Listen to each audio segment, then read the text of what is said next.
अस्सलामुअलैकुम नाजरीन, उम्मीद है कि आप सब लोग खैरियत से होंगे। तो नाजरीन, ड्रामा सीरियल माई रे के आने वाली एपिसोड में आप देखेंगे कि रहीला ऐशा और हबीबुद्दीन साहब में दूरियां कायम करने में कामयाब तो हो जाती है, लेकिन वो ऐशा को घर से निकालने में कभी भी कामयाब नहीं हो पाएगी।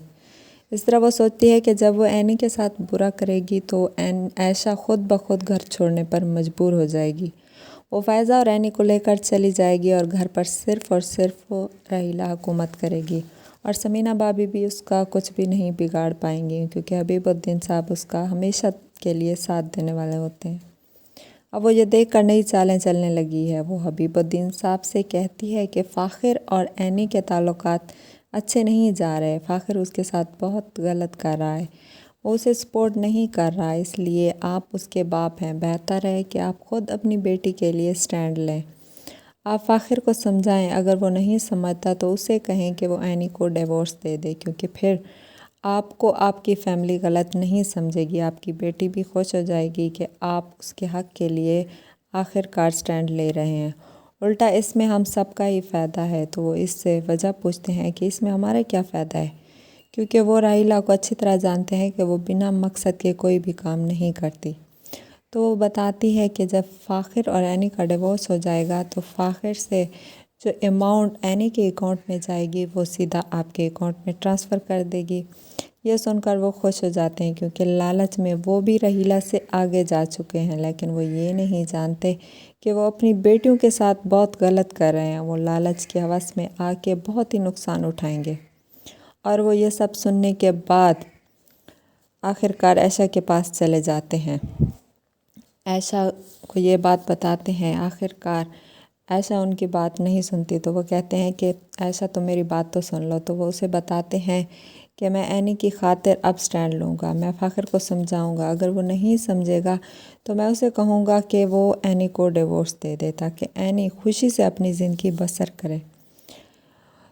तो वो ये कहते हैं कि मैं घर और ऑफ़िस के मामलात में बहुत बदनाम हो चुका हूँ। आप लोग मुझे हमेशा के लिए गलत समझ चुके हैं, लेकिन मैं ऐसा नहीं हूँ। मैं अपनी बेटियों का साथ देने वाला हूँ। भले मैं तुम्हें तुम्हारे हकूक़ नहीं दे सका, लेकिन अब मैं अपनी बेटियों को उनके हकूक़ ज़रूर दिलाऊँगा। मैं फ़ायज़ा की स्टडी भी कंप्लीट करवाऊँगा, इसलिए बेहतर है कि तुम मुझे गलत ना समझो। वो ये सब देखकर बहुत हैरान हो जाती है।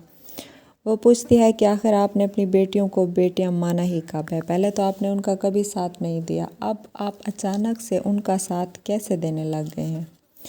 तो वो कहते हैं कि नहीं, मैं अपनी बेटियों का साथ ज़रूर दूंगा। मैंने एनी की छोटी उम्र में शादी तो कर दी, लेकिन अब इस बात पे मुझे पछतावा हो रहा है। वो सिर्फ़ और सिर्फ मैंने भाई साहब के कहने पर ही की थी, क्योंकि भाई साहब की तबीयत बहुत ख़राब रहने लग गई थी। लेकिन ऐशा मैं दिल का बुरा नहीं हूँ। लेकिन वो कहती है कि आप ये सब और सिर्फ़ रहीला की बातों की वजह से कह रहे हैं। तो वो कहते हैं कि नहीं, इसमें रहीला का कोई कसूर नहीं है और ना ही रहीला ने मुझे कुछ कहा है। मैं ये सिर्फ़ और सिर्फ अपनी बेटियों के लिए कर रहा हूँ। तो वो कहती है ठीक है, आप फ़ाखिर को समझाएं, ऑफ़िस जाके भी उसे समझाएं कि वो एनी को टाइम दे और उसे सपोर्ट करे, वो एनी के साथ हर वक्त लड़ाई ना करे। तो वो कहते हैं ठीक है, मैं फ़ाखिर से बात ज़रूर करूँगा, तुम परेशान ना हो, अब मैं तुम्हारे साथ हूँ।